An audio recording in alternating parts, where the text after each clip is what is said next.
to introduce Alex and Luby.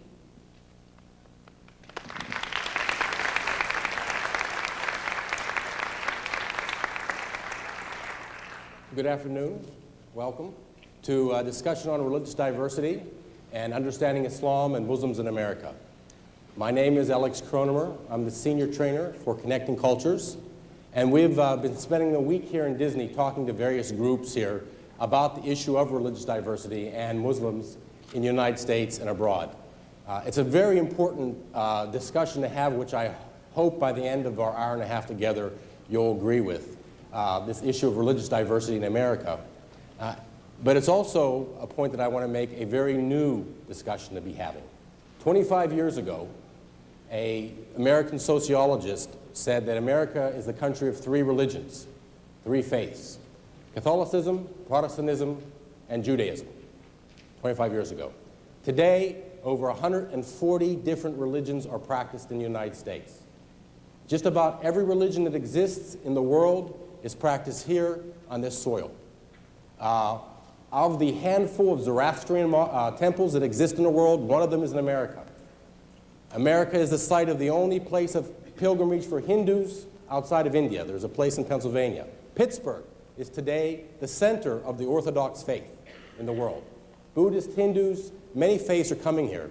And one of the fastest growing is Islam. There are over 6 million Muslims who live in the United States. And even in Central Florida, we have an estimated 25 to 40 mosques in this area, 19 Islamic organizations, and 4 places or schools for Muslims to gather. So Islam is a growing faith in the United States. And yet, there's still a great deal of misunderstanding that exists about Muslims, who they are and what they do. And the reason for that, in my opinion, comes from the bad introduction that most Americans got about Islam about 20 years ago, when the Iranian Revolution happened and American hostages were taken. Before that, Americans knew very little about Islam. There was really not very much contact. So the first contact we had was a very negative one in this country. And from that point of view, from that bad introduction, we've gotten the idea that Islam is anti-Western, is in some ways somehow medieval in its outlook, anti-female, and antithetical to all that the United States stand for. And these ideas, these stereotypes, and some of these biases continue to be perpetuated today. So what we hope to do in the next hour or so with you is try to dispel some of the misinformation that exists about Islam so that we can have a better understanding of what this faith is and how it's growing and its importance to America and to the world. One of the first pieces or first aspects of misinformation I'd like to discuss is who the Muslims are. If I say the word Islam and Chinese, does that seem to be connected? Chinese and Islam. If I say Russia and Islam, how about India? Right.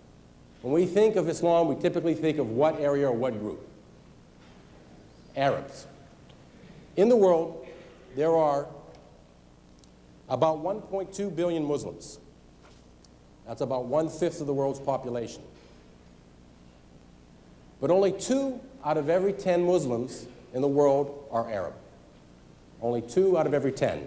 Most of the world's Muslims live in Asia. And if you look at this map here, it gives a view of the world. Everywhere where you see green noted on this map is where there are Muslim majorities. And you see the Islamic world extends over much of northern Africa, all through the former Soviet Union, into South Asia. Indonesia, in fact, is the largest Muslim country in the world. In India alone, there are about 200 million Muslims. 30 million Muslims live in China. And large populations, minority populations exist throughout Africa and other places. So Islam does not equal the Middle East. Not only is that true in the world, that's also true in the United States. Of America's 6 million Muslims, 42% are native-born African Americans. And when I say that, I want to hasten to make a point. This is not the Nation of Islam Louis Farrakhan group. They actually represent a faith that's separate from Islam. And some of the racial ideas that the Nation of Islam espouses are very antithetical to mainstream Islam. So this is 42% African Americans, mainstream Muslims, followed by 25% who are Asian. Only 12% of America's Muslims are Arab. And of the Arab Americans who live in this country, and there's a large percentage, in fact, there's more Arab Americans who live in Detroit than who live in Saudi Arabia. Of the Arab Americans who live in the United States, 7 out of 10 are Christian. So one of the most important pieces of misinformation to kind of get a handle on right away and early on is that both in the world and in the United States, Islam does not equal the Middle East, does not equal Arab politics. That's what's in the news a lot, so that's what we see a lot, but that's not the Islamic world. Now, the other aspect of misinformation that exists is that Islam is a foreign religion, something far apart from our society and our value system. I'd like to ask you all to turn to the first page in your handouts.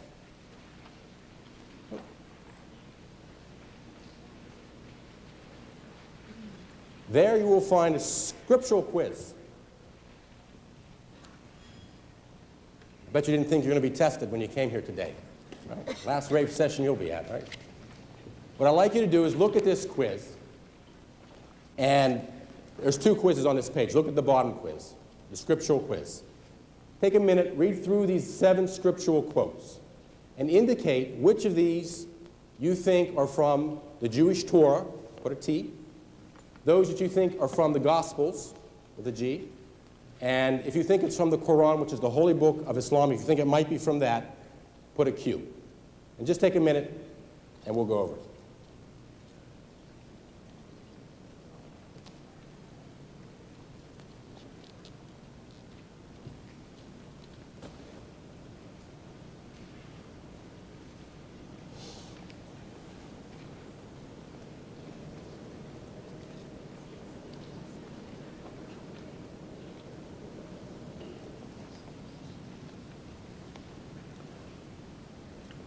Okay, let's go through these together. And what I'd like to do is, as we read them, I'll give you the options. Everyone just give one clap of a hand for each of those, just to see how we measure out here. First one, Adam, dwell in the garden with your wife and eat freely of its fruits, whatever you desire, but do not come near this tree.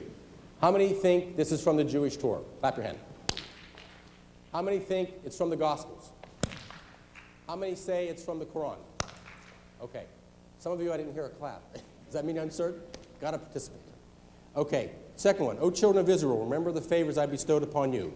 So keep your pledge to me, and I will keep mine to you. Torah? Gospels? Quran? Okay. 3. I'll give you the answers in a minute. Say he is God, the one, the only, eternal and absolute. He does not give birth, nor was he born.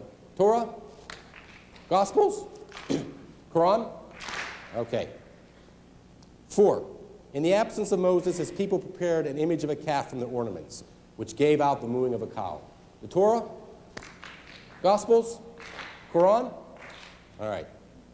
The angel said, O Mary, God brings you glad tidings of good news from him whose name is Messiah, Jesus, son of Mary, illustrious in the world and the next. Torah? Gospels? Quran? Okay. You guys are pretty good here. 2 more. Jesus said, I come to affirm the law which was before me and make lawful to you part of what was forbidden. Torah, Gospels, Quran. Final one. Indeed, be they Muslims, Jews, Sabians, or Christians, those who believe in God in the final day and who do good have nothing to fear, and they will not grieve. Torah, Gospels, Quran. Okay, here are the answers. First one is the Quran. Second one, the Quran. Third one, the Quran. 4th, 5th, 6th, 7th, the Quran. These are all from the Quran. People are sometimes surprised to learn this. Were you surprised to see?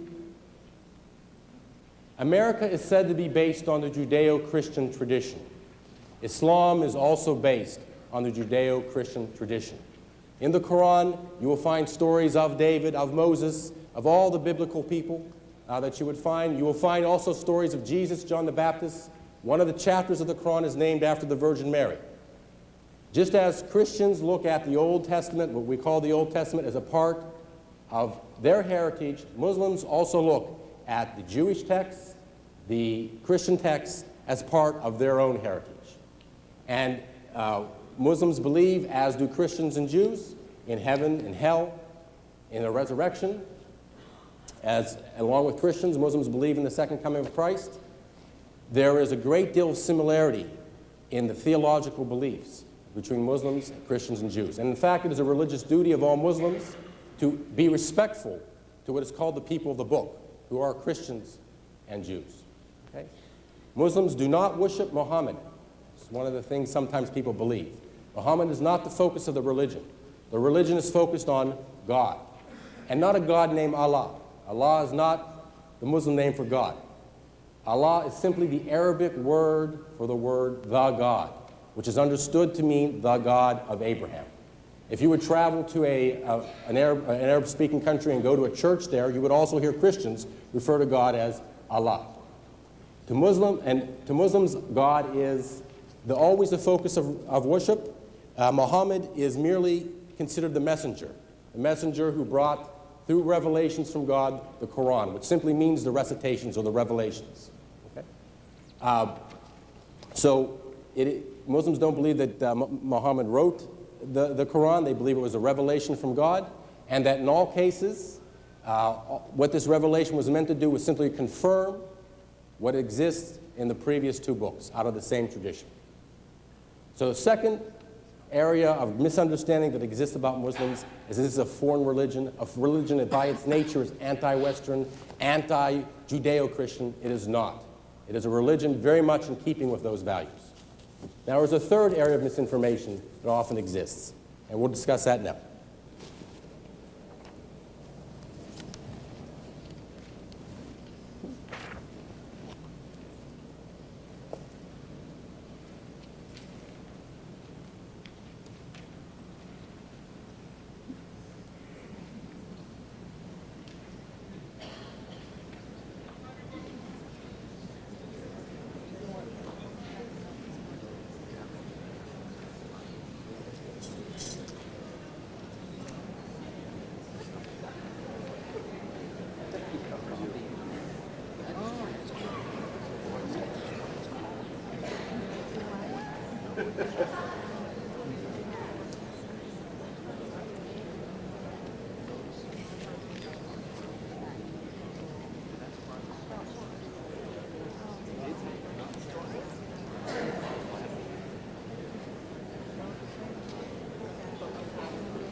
Separate from men, that somehow it's distinguishing you, and you're not allowed to do certain things with men.